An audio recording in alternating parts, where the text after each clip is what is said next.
Oh, hi there.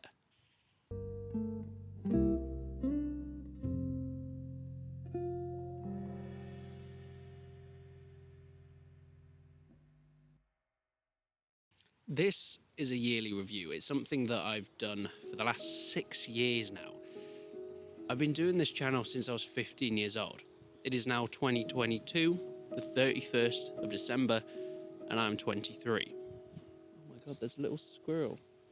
I mean, you can't see him, I could be lying, but he's just chilling.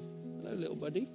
Every year I like to do a little review, mostly for myself, but there's 2,000 or 3,000 people that I know do like to watch this kind of thing. 2021 was a pretty decent year for the channel. We grew quite a lot. It turned into more of a business, and I was able to really be comfortable doing it full time. We also started a couple of other channels with some help, and we'll give you a few updates on how they've been going. Let's talk about the other channels first. We did the podcast channel, which doesn't exist anymore. There's a reason for that, and it's mostly because I didn't really want to do those styles of podcasts anymore. That's now changed into something else, and the main second channel, if that even is a thing, is the first-person shooter channel. Now, I started that about a year ago now, but I haven't been uploading it on it consistently for a year. It's been very on and off, a few hits and quite a few misses on that channel, but we've gained 5,000 subscribers on that within the year, which I'm pretty happy with. That was kind of my target anyway for the first year. With the FPS channel, I'd like to continue a similar type of content, looking over new and upcoming first-person shooter games, that kind of stuff, and I think there's a lot more headroom there. It's a bit more of a mainstream genre than what I do here, so I think it could go a bit further, especially if it's more consistent on that channel. I'm hoping by next year, the end of 2023, we should be at 15,000 subscribers on the first-person shooter channel. Fingers crossed, at least that's my target. Of course, in this video, I do like to look over stuff that we've done in the last year, but it's mostly about setting targets for the next year. My target at the end of 2021 was to reach 200,000 subscribers in 2022. That would be a 50,000 subscriber gain. I said in that video that it would be way too optimistic, and it probably was. Not due to lack of consistency. In fact, I think this year's been the most consistent year on the main Resonant channel, and it's really succeeded because of it.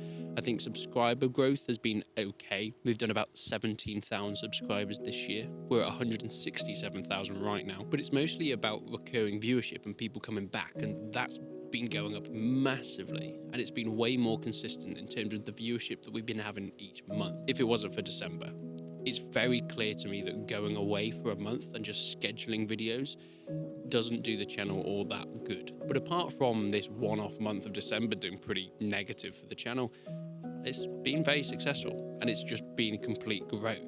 Going for the yearly goals has been really helpful to try and track it, and it's proven that year on year we've been able to expand and continue having a healthy channel. I mean, I've tried some new things this year on the main channel, like this, for example.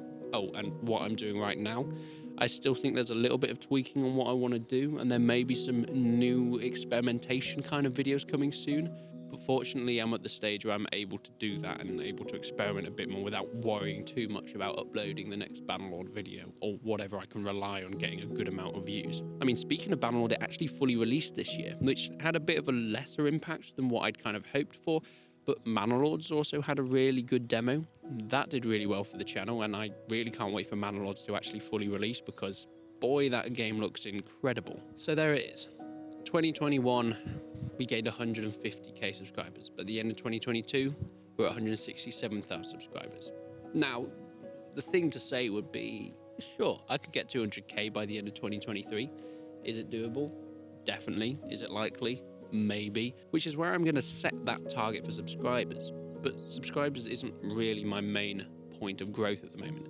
It's getting more return people coming back again and again, a consistent amount of views on each video. And one thing that I've really discovered is that I've started to make videos and a schedule that means that I really enjoy doing again, rather than just uploading what I think everybody wants to see. Something that does well because the viewers are there for it, which has definitely helped with the consistency of this year. So 2023. We want 200,000 subscribers on the main channel, 15,000 on the second channel, but mostly just to experiment and see if there is a different direction and see if there is something else coming, a different structure for these YouTube channels. But thank you once again for sticking around for another year. I'm not going to be going anywhere anytime soon. It's almost been 10 years uploading on YouTube, but I think I've got a bit more in me. at least for now. Oh, I've got a wet arse now.